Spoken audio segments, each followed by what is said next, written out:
fallout in Canberra now, with support for One Nation surging very much on the mind of Victorian Labor. This morning's developments will have been watched very closely in federal parliament. Political editor Mark Riley joins us live now. Mark, the Prime Minister has weighed in on this. What impact could there be for federal Labor? Morning, Hugh. Well, I think federal Labor would be very happy that this has all been dealt with in one morning. It wasn't strung out for 6 weeks of a leadership campaign, which would have been a disastrous outcome. And I think that there has been a change of leadership in Victoria is also a welcome move for federal Labor, because federal Labor holds 24 of 36 federal seats there.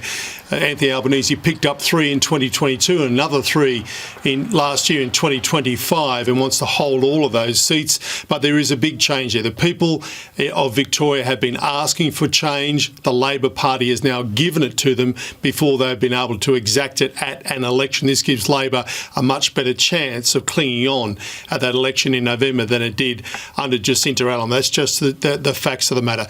Anthony Albanese, of course, ran a mile not to be seen with Jacinta Allan at the federal election campaign last year because she was so unpopular even then, and was worried about the spillover on his own popularity. Today, of course, he's very magnanimous and been supportive of her in her decision to stand down. Let's have a listen to the Prime Minister in Karratha just a short time ago.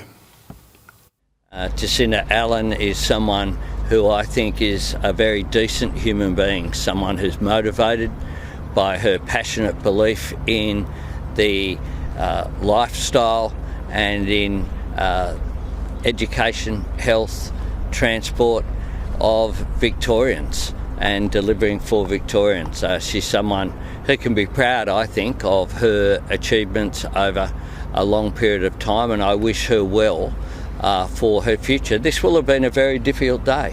Politics can be a very tough business.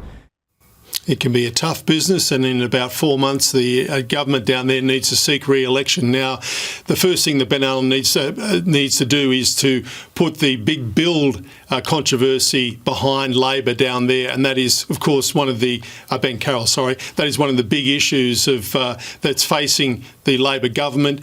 A Royal Commission has been called for and should be held down there to look at the CFMEU's dealings with that big infrastructure program. Also, the Suburban Rail Loop needs to be now, I think, reassessed to look at the value capture way that the debt's being financed there. These are the practical things, but in essence, the first thing that Ben Carroll needs to do is present a new leadership to the people of Victoria, to tell them that change is on the way, to put all that in the rearview mirror, get Labor now set for an election campaign, which will be a tough campaign for them, with One Nation coming at it from the right and the Liberal Party resurgent in that state. A very interesting campaign which will have real federal implications, Hugh.